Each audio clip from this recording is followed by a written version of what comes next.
my Socketeers! Today I wanted to talk to you about a very sensitive subject that, to be honest, I didn't want to have to talk about, but I feel like it's kind of important.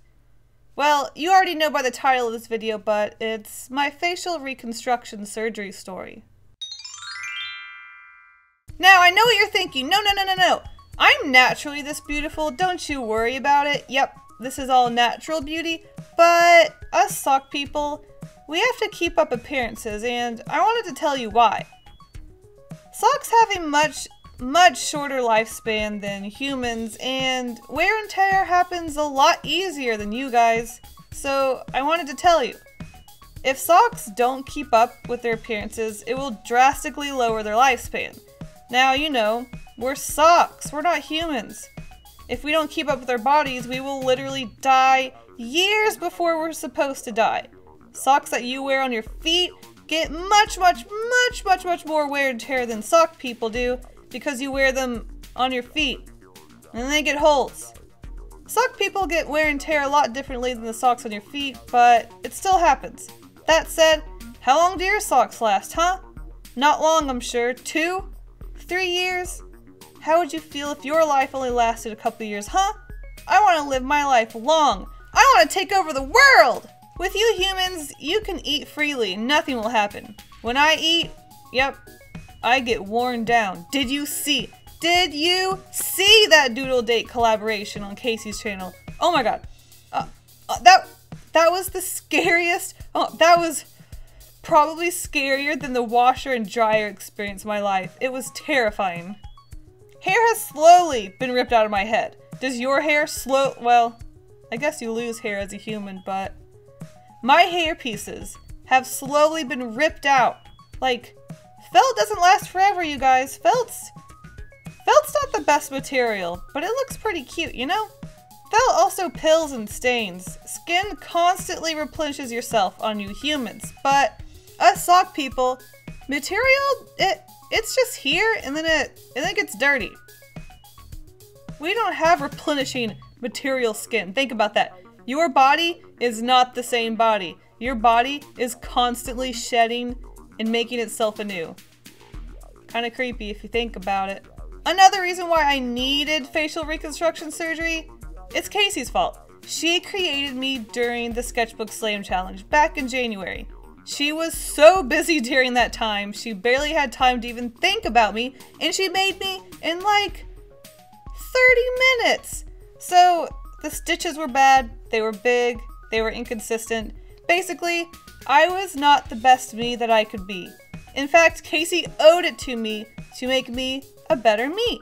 I wanted to be the best me that I could be. Don't you want to be the best you that you could be? I'm stinking worth it. So Flesh Casey made sure to put aside the time to properly put me together this time, to make sure everything came out the best it could. I wanted to be the best I could.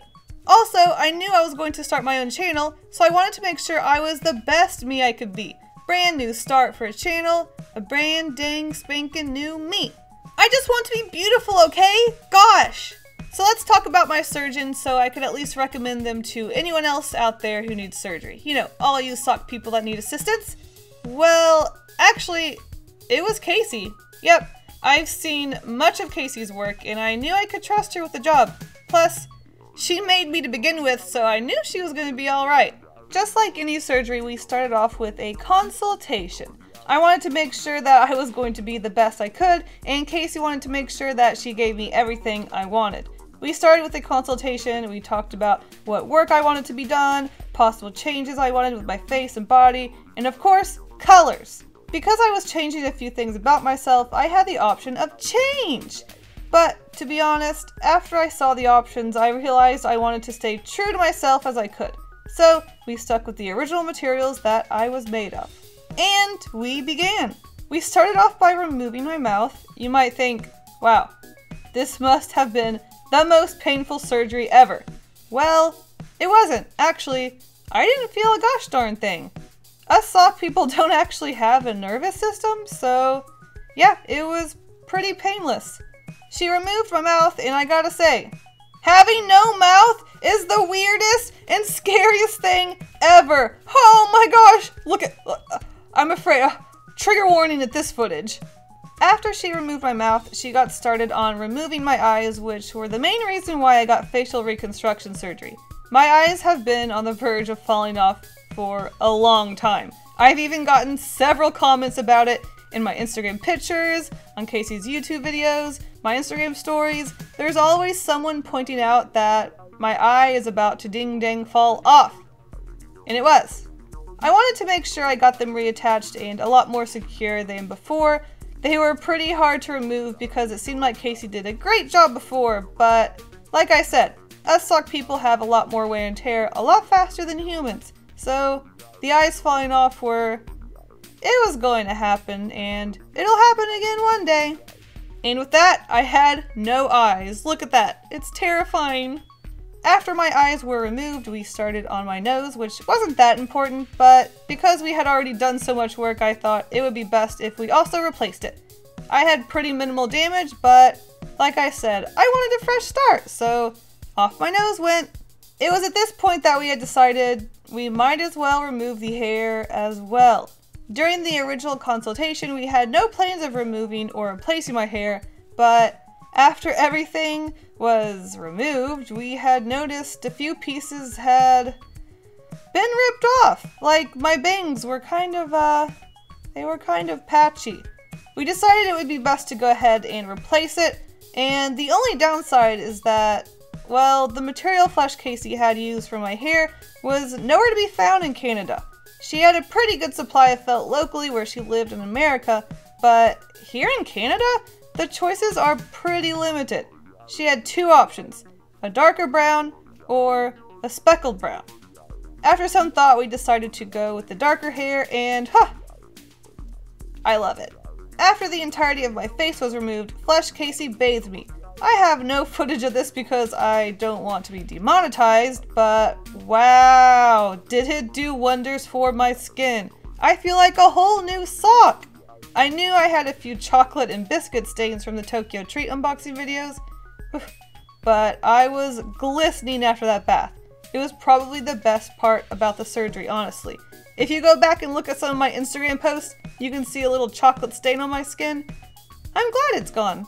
Once bathed, it was finally time to start putting my new face on. We started with the mouth because it would be the anchor point for the rest of my face to be added. Flesh Casey pinned the parts on, and we also decided to increase the sturdiness of the inside of my mouth because, well, I was going to be more active with my new channel, and I have to say, it might be one of my only regrets of this surgery. With the cheaper cardboard inside of my mouth, it made it a lot easier to bend and make faces. With this thicker cardboard, I feel like I'm on Botox and I can't make as many emotions as I used to. Maybe over time it will wear out and I can, but anyways, this was the hard part because the cardboard was so strong. Well, she struggled, but she made it through. She's a good seamstress. You see it? It looks good. After my mouth was sewn on, it was time to put on my lovely nose. It is such a perfect match and you can't even tell it's new, can ya? After the nose was added, it was time to sew on the eyes, one at a time. You can really see my beautiful face coming together once the eyes were sewn on. I was really starting to look like myself once again. At this point, I needed to stretch and wear my face on because it was feeling pretty dang stiff. And then it was time to add my wonderful hair!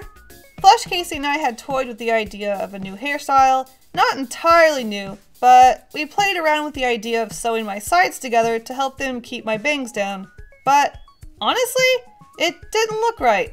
After some thinking, we decided to remove the stitching and stick with my natural and crazy hair. Plus, it's an icon for me. And, well, that was it. My facial reconstruction was done. Thankfully, us sock people recover quite well after surgery because, like I said, we don't have a nervous system, so there's nothing to recover from. So what do you think? Could you even tell the difference? Could you even tell I was a whole new sock? I was quite worried about my first video that I would get so many comments of people asking me why I got surgery or even shaming me. But no one even noticed. That's all thanks to Flesh Casey and her skills. I mean, I guess fine. I'll admit Flesh Casey's pretty cool. She has her good qualities. And that's it! Thanks for listening to my facial reconstruction surgery story, and I guess I'll see you next time. Bye!